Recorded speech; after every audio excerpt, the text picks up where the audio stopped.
Everyone feared the Duke's massive Wolfhound. It followed the quiet Maid like a gentle shadow. There is a particular cruelty in being invisible, not unseen, but looked through, as though your presence cost the world nothing, and your absence would cost it even less. This is a story about a woman the world looked through, and about the enormous gray hound who knew better, and about the Duke who followed the hound's example, though it took him considerably longer to admit it. The Wolfhound's name was Cormac, and he had terrorized Ashford Park for 3 years. That was how the other servants spoke of it, at least. Cook said he had once swallowed a roast pheasant whole off the kitchen table, and had looked at her afterwards with the mild satisfaction of a bishop who has just delivered a particularly fine sermon. The first under-footman, Thomas, claimed the animal had knocked him flat in the corridor and stood on his chest for a full minute examining him. The head housemaid, Mrs. Price, refused to enter any room in which Cormac was presently situated, and she had reorganized the entire weekly cleaning schedule to accommodate this personal policy. He was enormous. That was simply the truth of it. Irish wolfhounds were large dogs by any measure, but Cormac was something beyond large. He stood at the hip of a tall man, his great gray head like a boulder, covered in rough silk, his legs long and dense as young birch trunks. When he moved through the grand corridors of Ashford Park, he moved with total authority, like a lord who has never once questioned his right to be wherever he chose to be. He belonged to Edmund Cavendish, the Duke of Ashford, and the Duke, everyone agreed, was rather like his dog, large in presence, if not strictly in physical scale, severe, rarely warm, and entirely certain of his own right to occupy whatever space he entered. The Duke was 34. He had a jaw carved from the same gray limestone as his estate's front steps, dark eyes that assessed a room in a single sweep, and a reputation that preceded him into every drawing room in the county, like a cold change in the weather. He had been brilliant once, people said, before the war, before his young wife, Lady Catherine, had died in her 3rd confinement along with the child, leaving behind only silence and that great gray dog she had loved so extravagantly. Afterwards, the Duke had grown quieter and colder, like a fire banked down to coals. He ran his estate with absolute efficiency. He attended what society obligations could not be avoided. He permitted no one close enough to trouble him. Cormac, who had been Catherine's dog first, and who seemed to have carried something of Catherine's instincts into his enormous chest, trusted almost no one. He suffered the Duke. He suffered no one else. Until the morning of the 14th of October, when a new maid arrived at Ashford Park. Her name was Alice Morrow. She came from the registry in a hired carriage she had shared with 3 other strangers, arriving at the servants' entrance at 7:30 in the morning with a single worn trunk, good posture, and no expression that might invite either pity or conversation. She was 23, slight, with brown hair and gray eyes, and the kind of unremarkable face that people immediately forgot, which had proven, in her experience, both a disadvantage and an unexpected protection. Her mother had been a seamstress. Her father had been a solicitor's clerk who had died of fever when Alice was 11, leaving debts that took her mother 4 years to pay and her spirit perhaps longer to recover. Alice had grown up in the uncertain border country between the respectable poor and the simply poor, educated enough to feel the difference, practical enough not to dwell on it. She could read and write with ease. She could keep accounts. She could mend a seam so finely the tear had never existed. She had worked 2 previous positions, a milliner's in Bloomsbury and as a lady's maid to an elderly widow in Bath, who had eventually died and whose relations had promptly dismissed the entire household.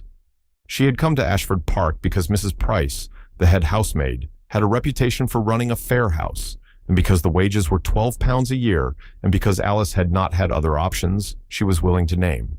She was shown to her small room in the servants' attic, a whitewashed rectangle with a narrow iron bed, a candle on a shelf, a hook on the back of the door, and she stood a moment in the center of it, her trunk at her feet, and breathed in the smell of cold plaster and beeswax, and something faintly like lavender, old and sweet. "Adequate," she said quietly, to no one. Then she unpacked. She had been a housemaid at Ashford Park for precisely 11 days before she met Cormac, It happened in the long corridor outside the library on the ground floor. Alice was carrying a brass candlestick and a tin of polish, walking towards the morning room which needed attending before the Duke rose, when she heard a low sound from behind the library door.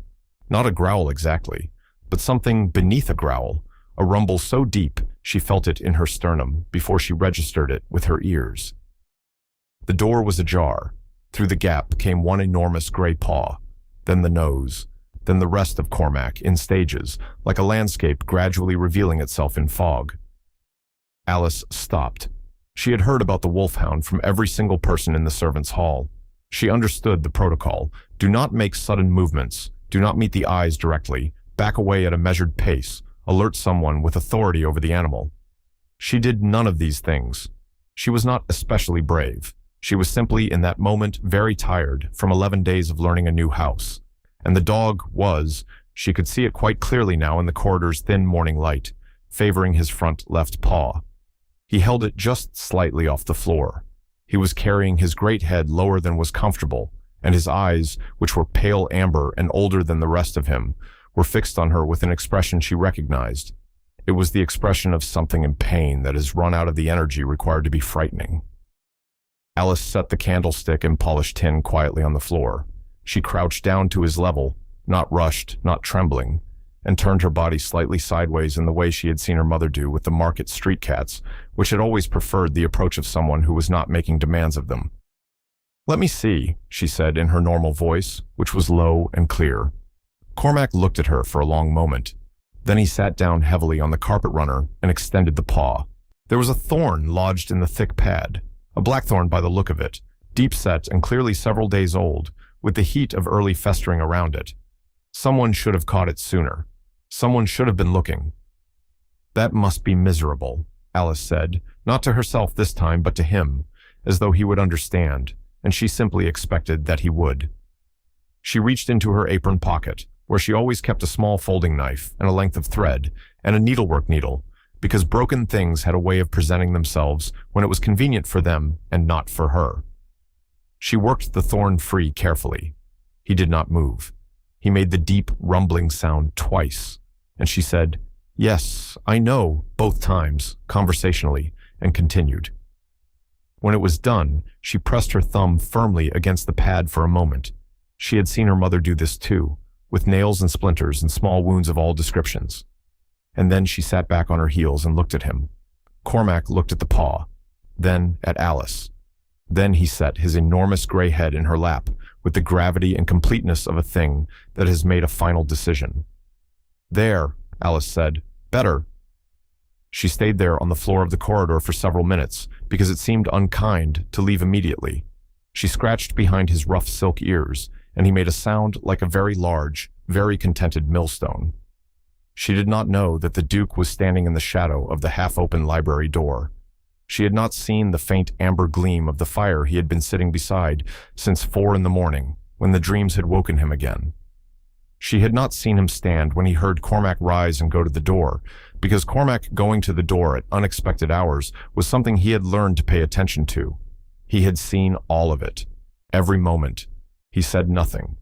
He returned to his chair by the fire, but he sat there for a long time afterwards, watching the flames, with an expression on his face that no one in 3 years had been present to observe. After that, Cormac followed Alice Morrow through Ashford Park, like a planet follows its sun. It was, from the servant's perspective, deeply unsettling. Cormac, who had pressed Thomas the footman against a wall and stared at him for a full minute, as though conducting a moral inventory and finding the results wanting. Cormac patted at Alice's heel through the corridors with a gentleness that seemed almost theatrical. He waited outside rooms while she cleaned them. He accompanied her across the back garden when she was sent to cut herbs for the kitchen. When she sat in the servants' hall in the evenings to mend linens, she had been given the task because her stitches were invisible, a fact Mrs. Price had discovered with some surprise. He lay at her feet like a gray hearthrug and occasionally turned his great head to look at whoever was speaking, as though he too was following the conversation. The other servants did not know what to make of it. Cook said it was unnatural. Thomas said it gave him a feeling he couldn't name. Mrs. Price watched Alice with narrow eyes for a full fortnight before she finally said on a Wednesday morning, You're good with your hands, Morrow. Careful. I like careful. Alice said, "Thank you, Mrs. Price," and returned to the silver she was polishing. She did not precisely understand what was happening with Cormac, except that she liked his company. He was honest, she thought. He had no particular interest in flattering anyone or being flattered. He simply was what he was, large and gray and warm, and she found his presence at her feet in the evenings more comforting than she would have been entirely able to explain. She did not think, even once, that the Duke might be aware of any of this. The Duke of Ashford was aware of all of it. He was, by the habits of grief and self-preservation, a careful observer of his own household. He had learned that watching was often more informative than any amount of conversation, and so he watched.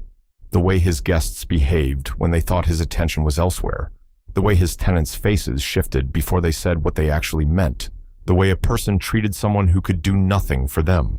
He watched Alice Morrow carry a cup of warm broth out to old Hargreaves, the undergardener, who had been kept indoors with a bad chest and whom no one else had thought to visit. He watched her stop in the corridor and coax one of the new kitchen girls, a 12-year-old from the village who had been reduced to silent weeping by Cook's sharp tongue, back to standing with a few quiet words and the straightening of the girl's cap.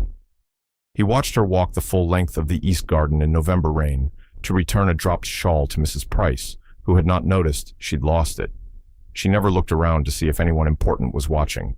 She simply did these things and continued on her way.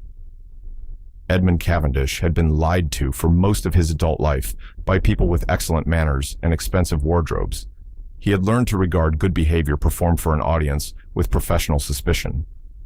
What he could not adequately account for was the behavior of someone who seemed constitutionally unable to behave otherwise. He told himself it was merely interesting.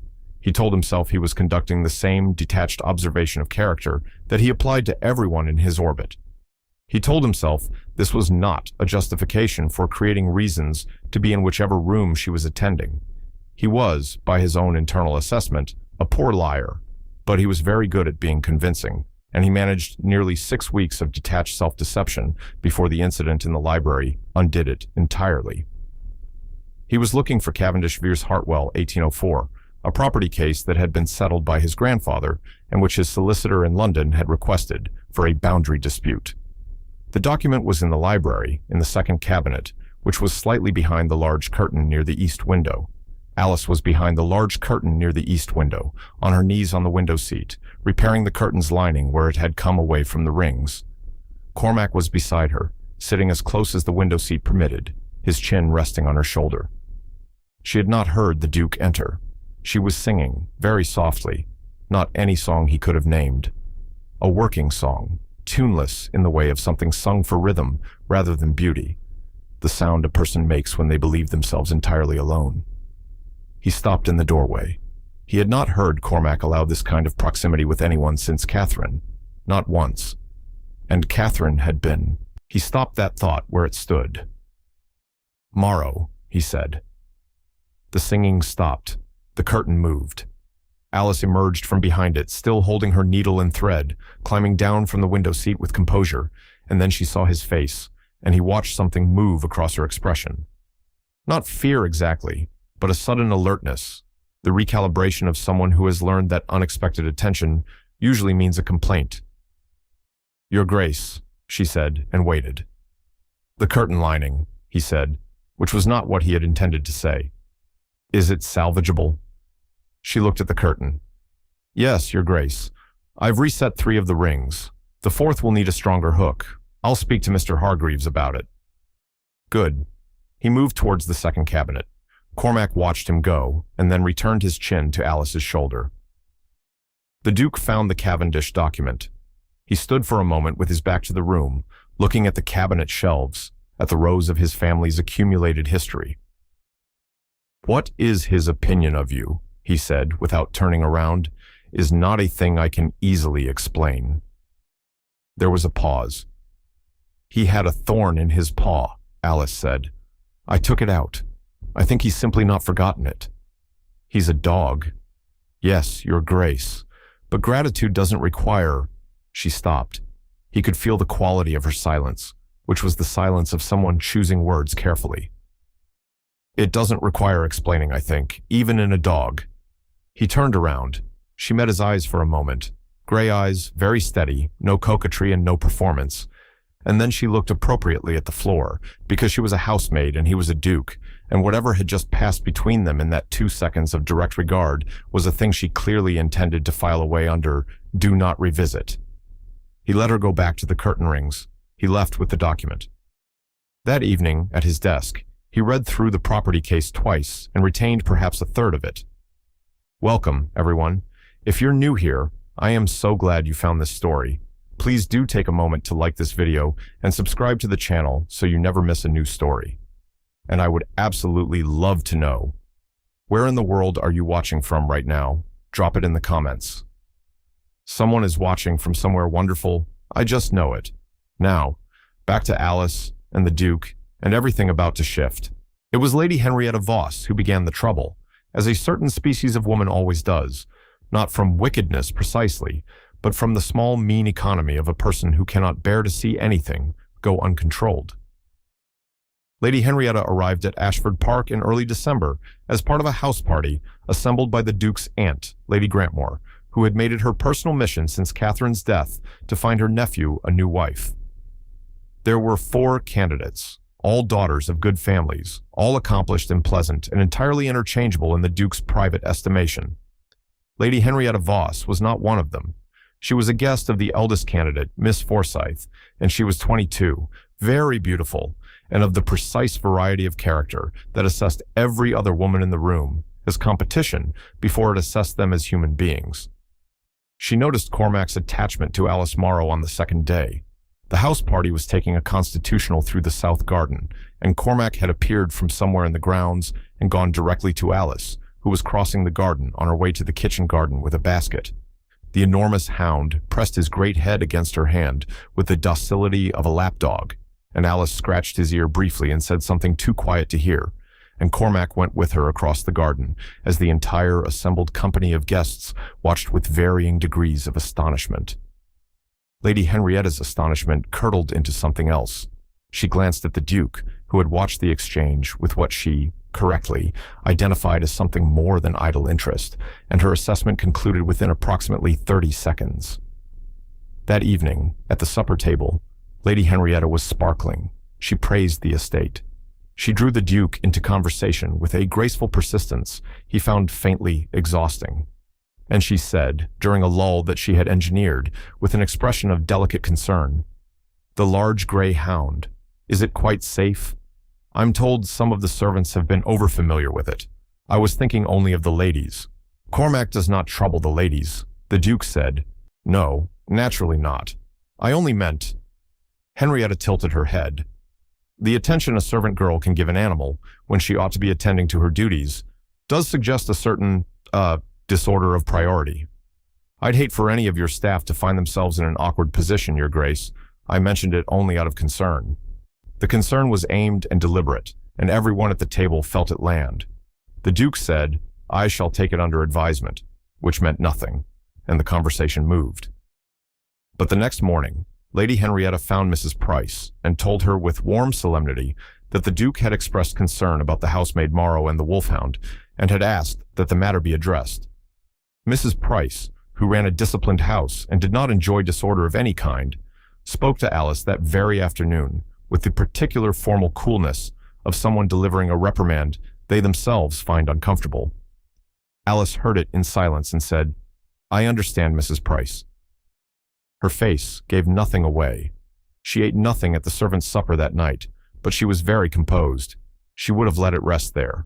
She was not the kind of woman who made complaints or appeals. She had heard far worse than a reprimand she did not deserve, and she had learned that the most dignified response to injustice, when you were in no position to address it, was to absorb it quietly and continue. But Lady Henrietta was not finished. The following morning was the house party's last before the guests departed, and Lady Grantmore had organized a brief recital in the music room before luncheon.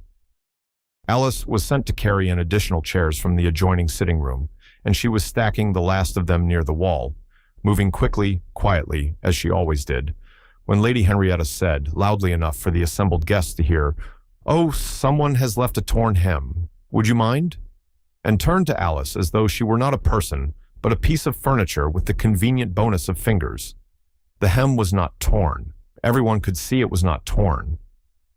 Alice looked at the hem. She looked at Lady Henrietta. She looked at the assembled faces, Miss Forsyth, who was embarrassed, two young gentlemen who were fascinated, Lady Grantmore, who was carefully neutral, the Duke, who was standing near the fireplace and who was, Alice now noticed, very still. "The hem appears to be intact, my lady," Alice said, pleasantly without emphasis. Lady Henrietta's smile did not shift. "Then you'll have no trouble with it," she said. "Henrietta," said Miss Forsyth in a pained undertone. "I'm only asking for her help," Henrietta said to the room, the picture of innocent surprise. "Unless the Duke's housemaids are too elevated now for such requests, given their particular friendships." The room was quite silent. Alice was still. Her hands, clasped in front of her, were entirely still. Her face was composed. She would have borne it. She was fully prepared to bear it. The Duke said, "That is enough, Lady Henrietta." It was 6 words, flat and absolute, and the temperature of the room dropped by several degrees. Henrietta turned to him with a laugh that was meant to be light. "I only meant—" "I heard precisely what you meant," the Duke said. "Morrow." He did not raise his voice. He did not need to. "The chairs are well placed. You may go." Alice went. She walked the length of the room with her back straight and her head level, and she did not look at anyone, and the door closed quietly behind her. The Duke looked at Lady Henrietta Voss for a moment in a way that left her understanding, with absolute clarity, that she would not be invited to Ashford Park again. Then he turned to Lady Grantmore and said, "Shall we begin?" as though nothing had occurred. In the corridor, leaning against the wall outside the music room, with her eyes closed and her head tipped back against the cold plaster, Alice breathed. Cormac arrived from some other part of the house with the unerring instinct of the very large and the very attentive. He pressed his vast warm weight against her side and stayed there. "Thank you," she said to the dog, very quietly. She did not yet understand what the Duke's intervention had cost him in terms of managing his aunt's ambitions and the social expectations of the house party. She did not yet understand that he had done it entirely without hesitation. She understood only that she had been defended publicly by someone who had nothing to gain by it and every social convenience to recommend his silence. She thought about that for a long time. The house party departed the following morning. Lady Grantmore stayed an extra day, and her conversation with the Duke that afternoon in his study was, by all accounts, or rather, by the account of Thomas the footman, who had been carrying wood past the study door, brief, uncomfortable, and conclusive. That evening, the Duke went looking for Cormac, which was unusual. Cormac was in the servants' hall. More specifically, Cormac was at Alice's feet, watching her mend a linen shirt, not her work, or not assigned as hers, but she had taken it up because the girl who had been given it had made a mess of the first attempt, and Alice had quietly set it right. The Duke stood in the doorway of the servants' hall for a moment, and the room underwent the particular paralysis that his presence in that part of the house always produced. Backs straightened, conversation stalled, eyes found elsewhere. Alice, whose back was to the door, did not immediately realize. She made 3 more stitches before she felt the room silence and looked up. She rose. "Your Grace." "Sit down, Morrow," he said, which was unprecedented enough that no one was certain how to arrange their face. He pulled a chair from near the table, not an imposing chair, a plain kitchen chair, and sat on it backwards, his arms folded across the back of it, with the informality of a man who has stopped caring about appearances for the evening. "Cormac is eating," he said, looking at the dog. "He eats well, Your Grace," she said. "He had 2 of Cook's mutton bones this afternoon." "He didn't eat the pheasant again?" "No, I asked him not to." A pause. He was very reasonable about it. He looked at her. Something that was almost a smile moved at the corner of his mouth, and then stopped itself. "What you do with the linens," he said, "after hours, is that your work?" "It's no one's work at the moment," she said. "I do it because it needs doing." "It doesn't need to be you doing it." "Someone should," she said simply. He was quiet. The fire crackled. Cormac turned his great head to look at the Duke with a patient amber gaze that seemed to be making a point. "My wife," the Duke said suddenly, and then stopped as though he hadn't meant to begin that sentence. Alice kept her eyes on the linen in her hands and did not move. "She was kind," he said, "in the way you are, constitutionally, without calculation." "I'm sorry for your loss, Your Grace," Alice said. Her voice was very even. "It was 3 years ago," he said. "Grief doesn't keep to a schedule." He looked at her. She looked at the linen. Cormac put his head in her lap. "No," the Duke said, "it doesn't." He sat there in the servants' hall for another few minutes, which was highly irregular by every standard of the household. He did not seem to notice. Eventually he rose, straightened the chair back to its place, with a precision that was somehow characteristic, and said, "Good night, Morrow," and went, and every person in the servants' hall quietly did not look at one another for about 30 seconds, before conversation resumed at slightly higher than its usual volume. December deepened into cold and frost.